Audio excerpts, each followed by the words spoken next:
요즘 독감 환자가 급증하고 있는데요. 역사상 가장 치명적인 사례는 1918년 스페인 독감으로 전 세계 인구의 3분의 1이 감염되어 약 5천만 명이 사망하였고, 1957년 아시아 독감으로 100만 명이 사망, 2015년 홍콩 독감으로 100만 명이 사망합니다. 19세기 후반 미생물학이 발전하면서 많은 질병의 원인이 세균이라는 사실이 밝혀지지만, 감기는 세균이 아닌 바이러스에 의해 발생한다는 사실은 전자현미경이 발명되고서야 확인되었습니다. 그리고 스페인 독감과 같은 팬데믹을 겪고 나서야 전염성이 매우 높다는 것을 알게 되었는데요. 팬데믹은 전염병이 전 세계적으로 크게 유행하는 현상을 말합니다. 스페인 독감 이후 한참을 지난 20세기 중반, 인플루엔자 바이러스를 분리하여 배양에 성공하면서 독감의 원인을 과학적으로 입증하게 됩니다. 바이러스는 세균과는 전혀 다른데요. 특징은 나노 크기로 전자현미경으로 봐야 할 정도로 작고, 유전물질인 DNA나 RNA만 가지고 있는 원시 구조로 스스로 복제할 수 없어 숙주를 통하여 번식합니다. 독감은 결핵, 홍역과 같은 감염병의 하나이지만, 특히 인플루엔자 바이러스에 의해 감염되는 급성 호흡기 질환을 말합니다. 이것은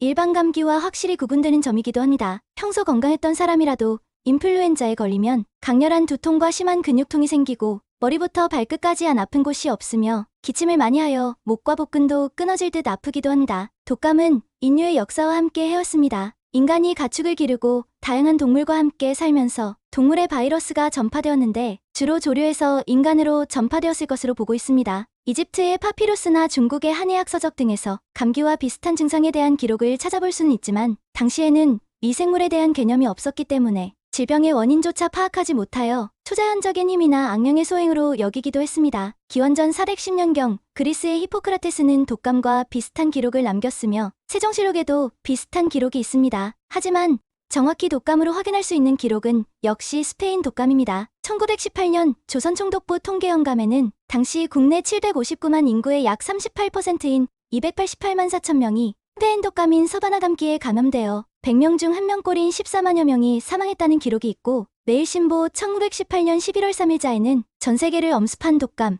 1918년 11월 9일자에는 감기로 포병공장에서도 7,000명이 결근하고 철도원에서도 7,500명이 결근했다, 이렇듯 악성 감기에 대한 기사들이 계속 보도됩니다. 아직까지는 독감을 예방할 수 있는 가장 좋은 방법은 백신 접종이라고 합니다. 저도 독감으로 2주일이나 고생하였고, 주위 사람들도 길게는 한 달까지도 고생하고 있습니다. 모두 감기 조심하시고 건강하세요. 감사합니다.